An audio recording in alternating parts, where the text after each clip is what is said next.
Assalamualaikum warahmatullahi wabarakatuh.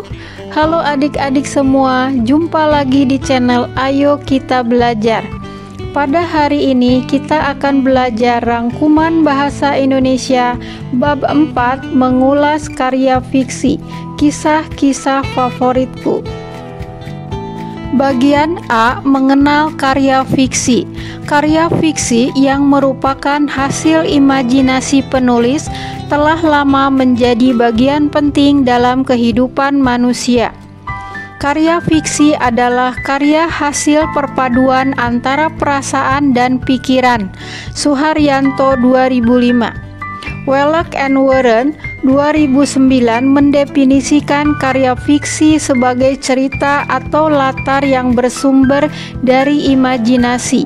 Dalam bahasa sehari-hari, kita sering menggunakan padanan kata untuk memperkaya ekspresi. Misalnya, kata mengitari dapat diganti dengan memutari atau berputar. Bagian B, menemukan unsur karya fiksi. Dengan memahami unsur-unsur cerita, kita bisa lebih menikmati dan menganalisis sebuah karya fiksi. Dengan latihan, kita akan semakin mahir dalam menemukan dan memahami pesan yang ingin disampaikan penulis melalui ceritanya. Sebuah cerita pendek terdiri dari beberapa unsur penting yang saling berkaitan.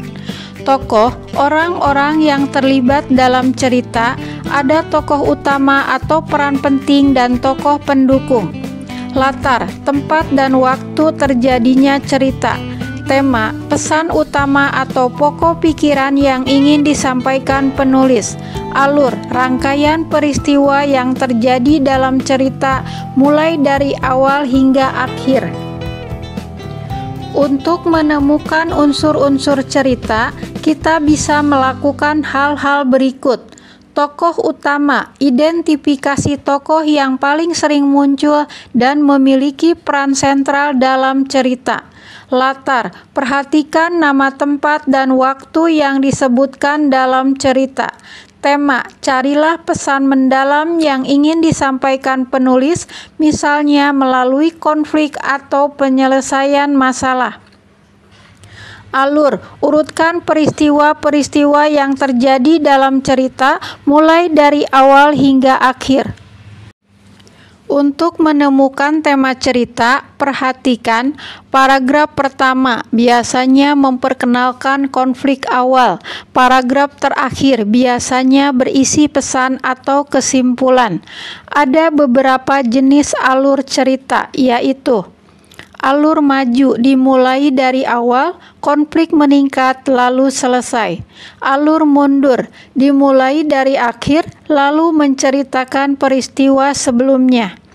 Alur campuran menggabungkan alur maju dan mundur. Metode pasca, pada mulanya, selanjutnya, kemudian akhirnya, bisa digunakan untuk mengurutkan peristiwa dalam cerita.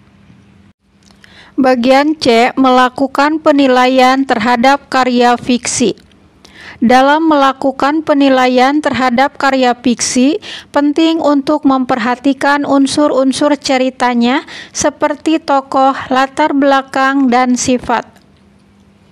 Setelah membaca sebuah karya fiksi, pembaca sebaiknya menganalisis bagaimana penulis menyampaikan cerita dan apakah unsur-unsurnya disajikan dengan baik. Cerita yang menarik biasanya memiliki tokoh yang jelas sehingga pembaca dapat memahami karakter melalui data diri, latar belakang, dan sifatnya. Data diri mencakup informasi dasar seperti nama, jenis kelamin, dan usia. Sementara latar belakang menjelaskan motif di balik tindakan tokoh. Sifat tokoh dapat dianalisis melalui dialog dan tindakannya.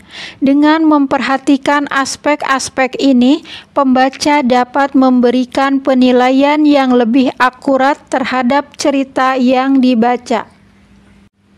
Bagian D, membandingkan kata denotasi dan konotasi dalam karya fiksi.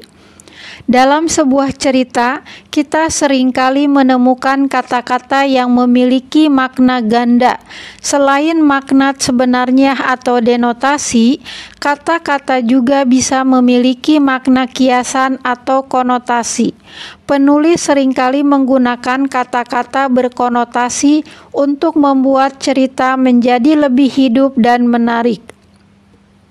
Dengan kata lain, konotasi adalah makna tambahan yang melekat pada suatu kata di luar makna kamusnya, sementara denotasi adalah makna yang sebenarnya dan lugas. Bagian E, mengenali langkah-langkah penulisan resensi karya fiksi. Menulis resensi buku melibatkan penilaian terhadap berbagai unsur cerita seperti tokoh, latar, tema, dan alur. Setelah menganalisis unsur-unsur tersebut, kita dapat menyusun sebuah resensi yang berisi penilaian terhadap kelebihan dan kekurangan sebuah karya.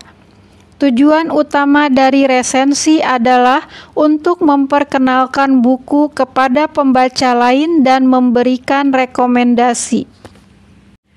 Sebagai contoh, dalam resensi cerita Bawang Merah dan Bawang Putih, kita dapat menilai bagaimana penulis menggambarkan sifat tokoh-tokohnya, mengembangkan alur cerita, dan menyampaikan pesan moral. Melalui resensi, kita dapat memberikan pendapat pribadi tentang sebuah karya dan mengajak pembaca lain untuk membacanya. Nah, adik-adik sudah selesai. Wassalamualaikum warahmatullahi wabarakatuh.